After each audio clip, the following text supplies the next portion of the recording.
जय हिंद फ्रेंड्स। क्या हाल चाल है आप सभी लोगों का। आप सबसे हमने एक वादा किया था कि आपका जो बोर्ड एग्ज़ाम होने वाला है, बोर्ड एग्ज़ाम के पहले हम आपको जो है पूरी बायोलॉजी से 50 ऐसे टॉपिक देंगे। बस आप उसे वैसे ही पढ़ लीजिएगा जैसे हम आपको बताएंगे। आपका 70 में से 70 जो है पूरा फिक्स हो जाएगा। ठीक है, तो बेटा जो है आज से उसकी जो है शुरुआत हो चुकी है। हर दिन आपको जो है एक टॉपिक के ऊपर जो एक रिकॉर्डेड वीडियो अपलोड होगा इसी चैनल पर, और उसे जो है ज़रूर से ज़रूर देख लेना है।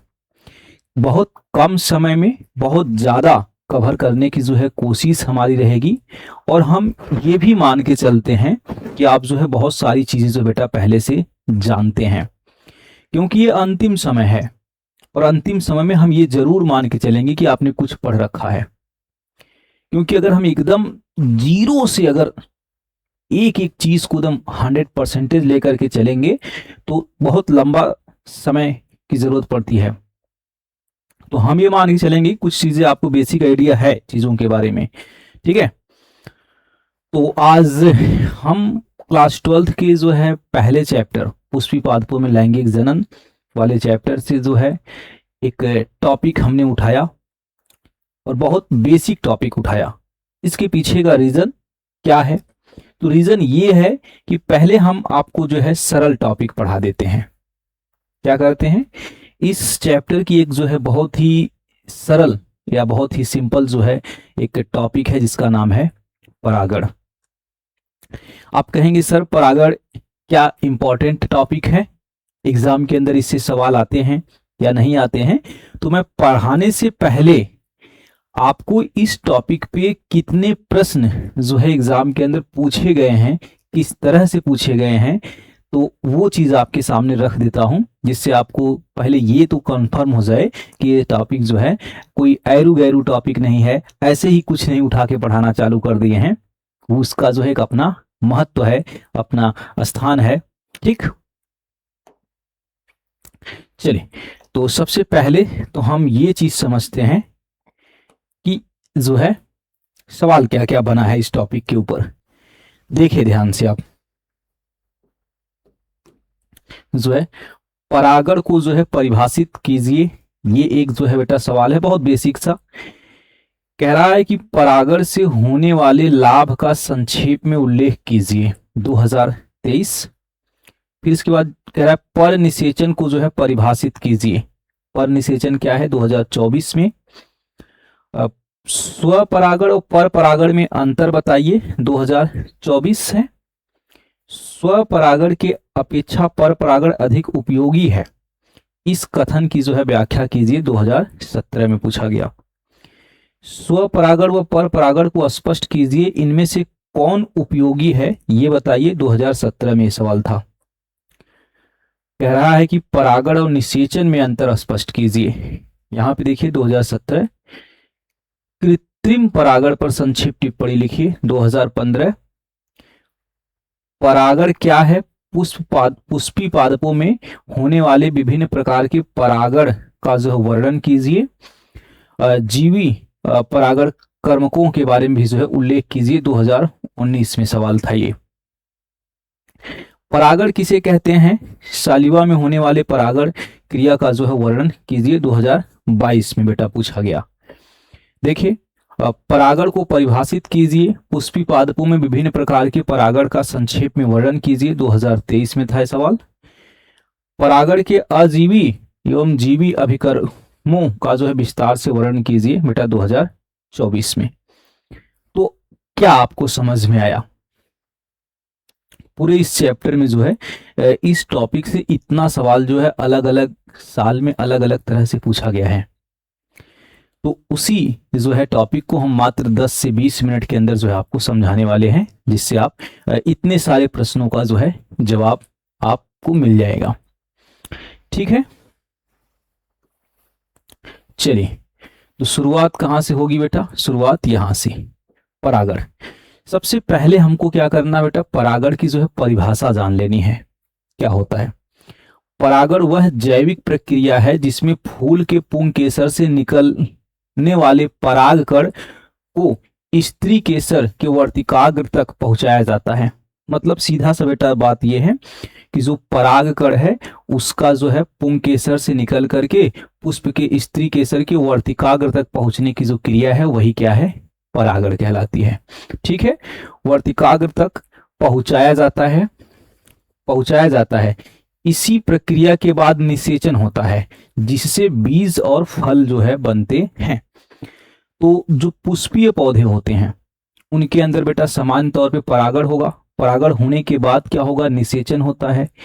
निषेचन होने के बाद जो है बीज और बेटा जो है फल का जो है निर्माण होता है। ये पूरी बात आपको समझ में आई होगी। परागण फूलों वाले पौधों के जीवन चक्र की जो है अत्यंत एक महत्वपूर्ण जो है घटना है या जो है कह दीजिए कि कड़ी है।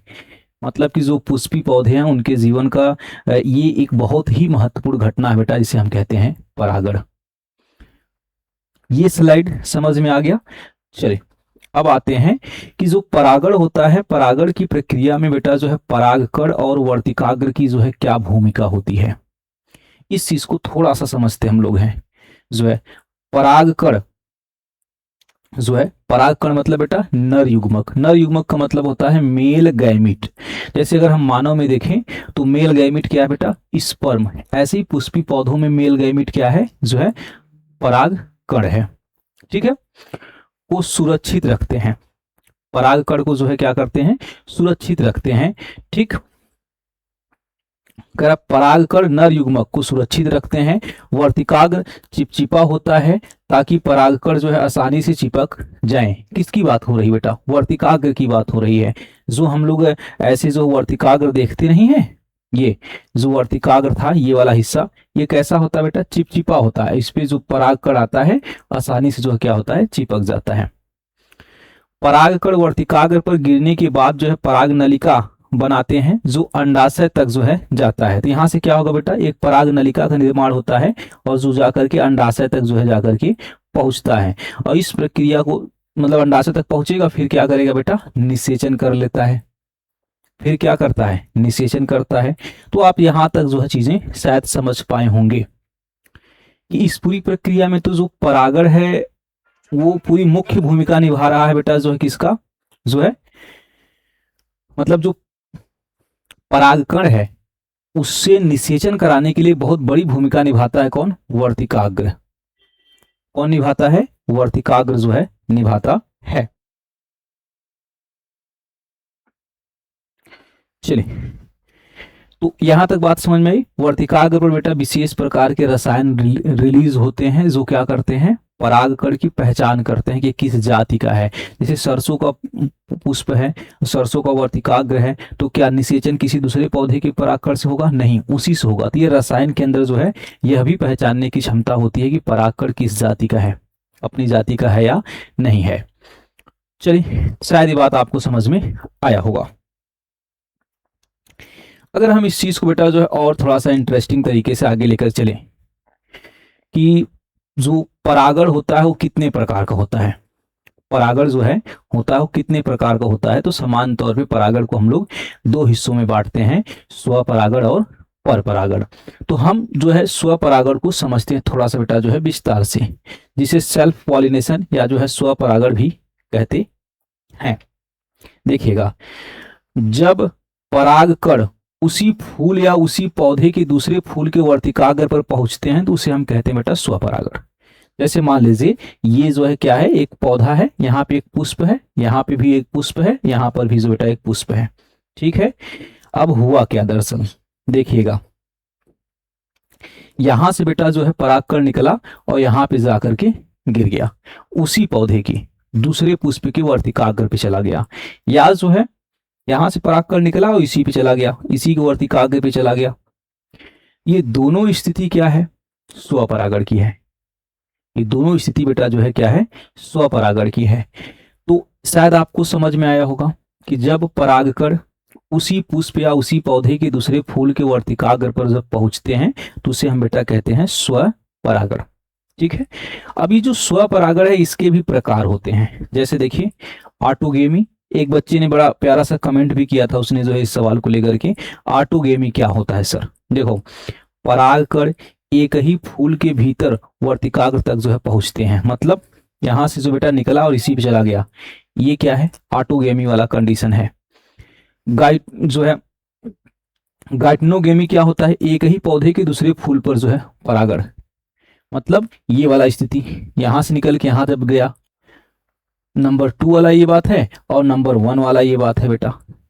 तो मतलब कि स्वपरागण को भी हम जो है अपने आवश्यकता के आधार से 2 हिस्सों में क्या करते हैं? बांट देते हैं। एक वो होता है जो उसी जिस पुष्प का परागकण है उसी पुष्प के वर्तिकाग्र पे चला गया। एक दूसरा होता है जिस पौधे का परागकण है उसी पौधे के किसी दूसरे पुष्प के वर्तिकाग्र पर चला जाता है, तो उसे हम कहते हैं स्वपरागण। ठीक, सवाल ये आता है कि अगर स्वपरागण हुआ तो उसके फायदे क्या हैं?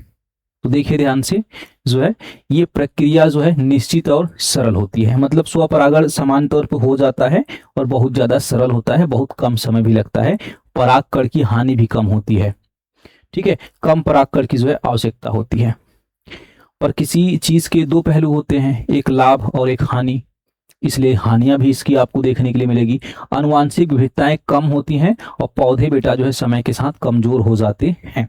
मतलब स्वपरागण की प्रक्रिया में पौधों की कमजोर होने की संभावना क्या होती है? अधिक होती है, और विभिन्नताएं जो है नहीं पैदा हो पाती हैं ज्यादातर। तो ये भी चीजें आपको देखने के लिए मिल जाएगा। चलो थोड़ा सा बात करते हैं बेटा जो है पर परागण, जिसे पर परागण या जो इस दोनों तरह से लिखा जा सकता है, देख लीजिए आप।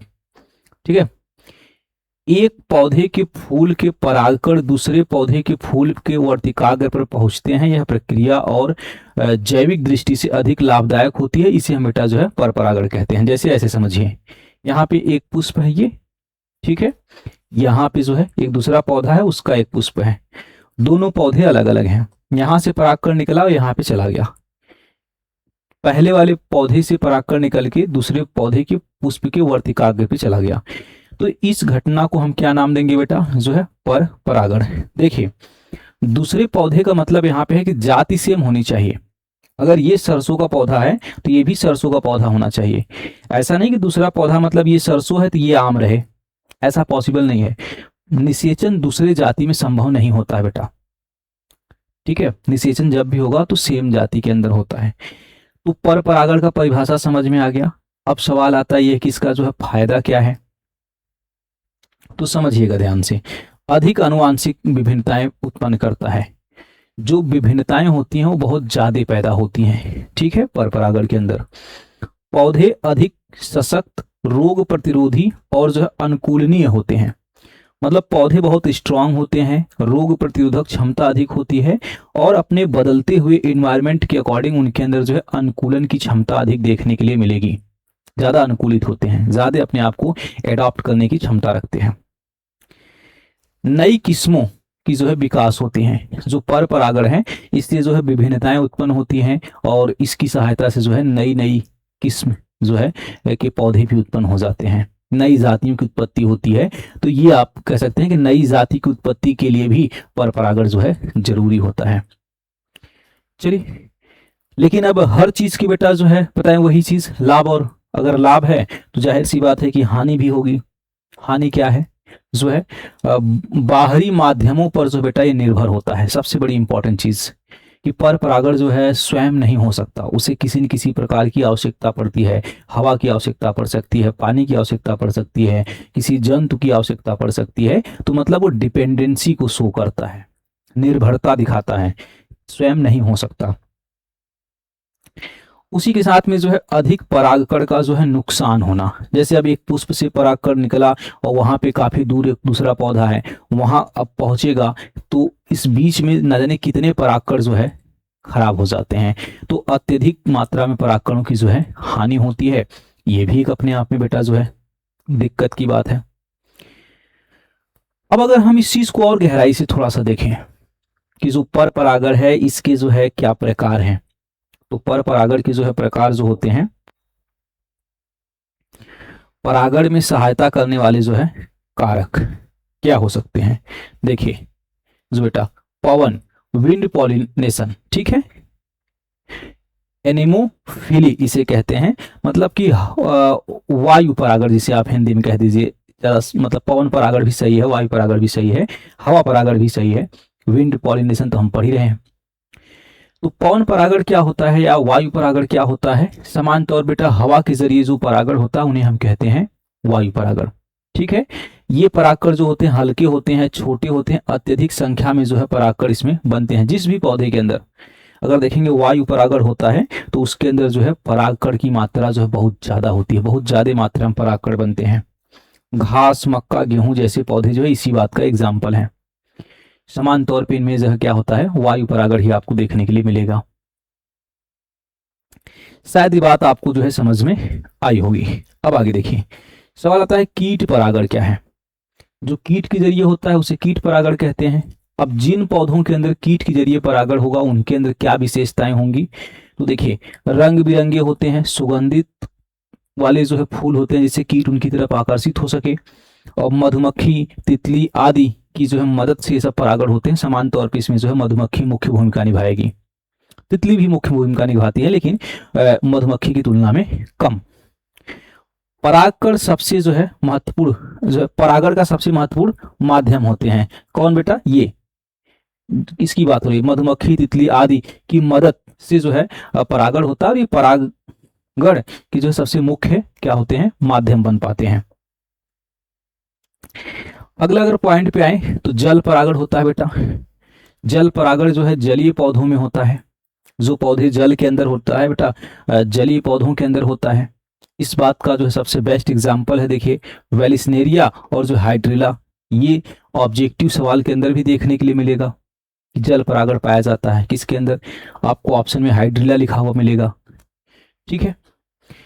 पक्षी के जरिए भी परागण होता है, तो वह परागण जो पक्षी की सहायता से होता है वो पक्षी परागण होगा, ठीक है। समान तौर पे जो है लाल नारंगी रंग के जो है पुष्प होते हैं, अमृत समृद्ध जो है फूल, ठीक है। हमिंग बर्ड इसका जो है बेस्ट एग्जांपल है।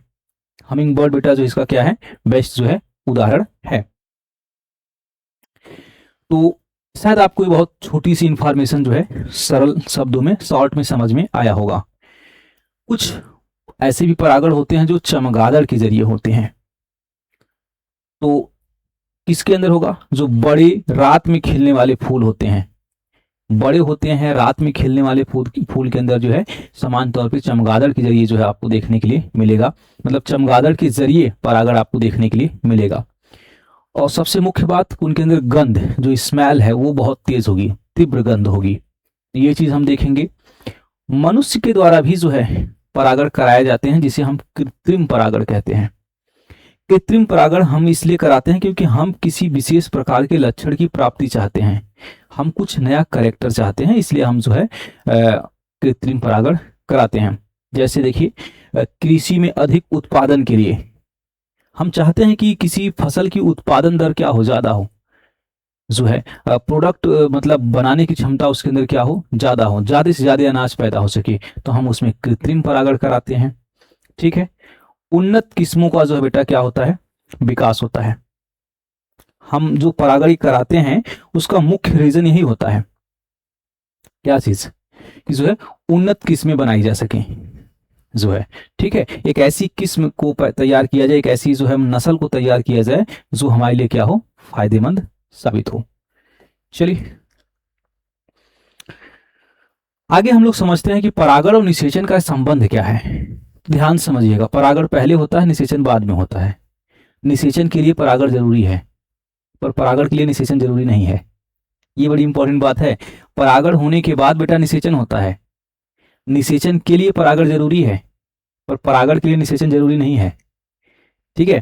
तो देखिए, जो है परागकण वर्तिकाग्र पर गिरते हैं, ठीक है, फिर अंकुरित होकर पराग नलिका बनाते हैं, फिर क्या करा है, नलिका अंडाशय तक जो है पहुंचती है, फिर बेटा जो है नर युग्मक अंडे से मिलकर निषेचन कराता है। जो नर युग्मक है वो क्या करेगा बच्चा, अंडे से मिलेगा और फिर क्या करता है, निषेचन करता है, ठीक है। निषेचन के बाद बीज बनता है और फल का बेटा जो है विकास होता है। बहुत सारी चीजें जो है एक छोटी छोटी पॉइंट में हमने जो है लिख रखा है। तो आपको समझ में आएगा कि परागण पहले होता है, निषेचन उसके काफी समय बाद होता है।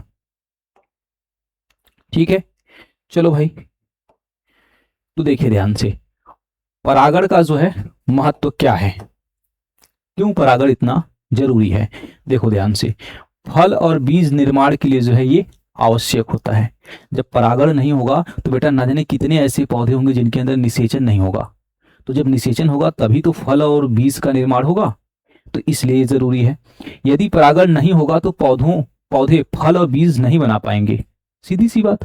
जब परागण नहीं होगा तो निषेचन नहीं होगा। हमने यही कहा ना कि निषेचन के लिए परागण जरूरी है। तो जब परागण ही नहीं होगा तो निषेचन नहीं होगा, और जब निषेचन नहीं होगा तो फल और बीज का निर्माण नहीं होगा, पूरी खाद्य श्रृंखला डिस्टर्ब हो जाएगी जो है। ठीक है, जो है खाद्य उत्पादन में वृद्धि। देखो यहाँ बड़ी इंपॉर्टेंट बात लिखी है, 80% से अधिक फसलों की उपज जो है उचित परागण पर निर्भर करती है। जो हम कृषि करते हैं, फसल जो उगाते हैं, 80% जो है फसल परागण पर ही निर्भर है। सोचिए इतनी बड़ी भूमिका ये जो है निभा रहा होता है। दूसरी चीज देखिए, जैव विविधता बनाए रखता है। अगर परागण नहीं होगा तो नए नए किस्म के पौधे नहीं आएंगे, नई फसल नहीं आएंगी, जैव विविधताएं बेटा जो है देखने के लिए हमको नहीं मिलेगी। बायोडाइवर्सिटी में हमको जो है अंतर देखने के लिए मिलेगा। क्रॉस पॉलिनेशन से विभिन्न गुणों वाले जो है पौधे विकसित होते हैं। यही तो हमने बताया, जब मनुष्य कृत्रिम परागण कराता है तो क्या चाहता है, वो ये चाहता है कि जो है नए नए किस्म के बेटा जो है पौधे मिले, या नई नस्ल के मिले, या जो है अच्छी गुणवत्ता वाले मिले, उसके अंदर जो है अच्छी मतलब हर चीज अच्छी हो पाए। चलो, तो यहां तक बात हमने जो है समझा। पर्यावरण का जो है संतुलन की बात करें कि परागण का जो है क्या प्रभाव पड़ता है पर्यावरण के संतुलन के ऊपर। तो देखिए, मधुमक्खियां, तितलियां और पक्षी परागण जो है करते हुए पारिस्थितिकी तंत्र को जो है संतुलित रखते हैं। मतलब पूरा समझिए कि जो हमारी पारिस्थितिक तंत्र है, इकोसिस्टम है, उसको बैलेंस बनाने के लिए जो है जिम्मेदार होते हैं ये सारी जो है छोटे मोटे कीड़े और जो है परागण प्रक्रिया। शायद आपको पूरी बात हमारी समझ में आई होगी। इसी पूरी बात को हमने संक्षेप में यहाँ पे लिख रखा है, ये आप जो है एक बार देख लेंगे। अब बहुत बेसिक सा सवाल आता है कि स्वपरागण और परपरागण में बेटा क्या अंतर होता है। मेरे हिसाब से हर बच्चे को जो ये चीज पता होती है। अगर नहीं भी पता है तो हम आपकी सुविधा के लिए जो है यहाँ पे स्वपरागण और परपरागण में 5 अंतर लिख दिए हैं। आप इसे लिख करके याद कर लीजिएगा, ठीक है। चलिए, तो ये आप देख सकते हैं बेटा, 3 यहाँ पे दिखाई दे रहा है, 2 यहाँ पे है, तो 5 परागण आपको दिखाई दे रहे हैं। बाकी जितना सवाल हमने आपको दिखाया है, सभी सवाल जो है यहाँ पे आपके सामने है। सभी सवालों का जवाब जो आपके सामने 10-12 सवाल हैं, उन 10-12 सवाल का जवाब जो है मेरे पूरे इस लेक्चर के अंदर आपको देखने के लिए मिल जाएगा, ठीक है। चलिए, तो आपको ये जो छोटा सा क्लास जो है कैसा लगा, ये बात जो है कमेंट करके बताइएगा। हम आपको इसी तरह के जो है हर एक छोटी छोटी टॉपिक के ऊपर जो है 10 से 20 मिनट का वीडियो बना के आपको दे देंगे। आप उसे जो है रेडी कर लीजिएगा। मेरे कहने पे एग्जाम के समय बेटा आपको हम बहुत याद आएंगे कि सर ने जो बताया था वो हमारे काम की चीज़ थी, ठीक है। चलिए, तो मिलते हैं नेक्स्ट क्लास में, और तब तक के लिए जो है पढ़ते रहिए। जय हिंद, जय भारत।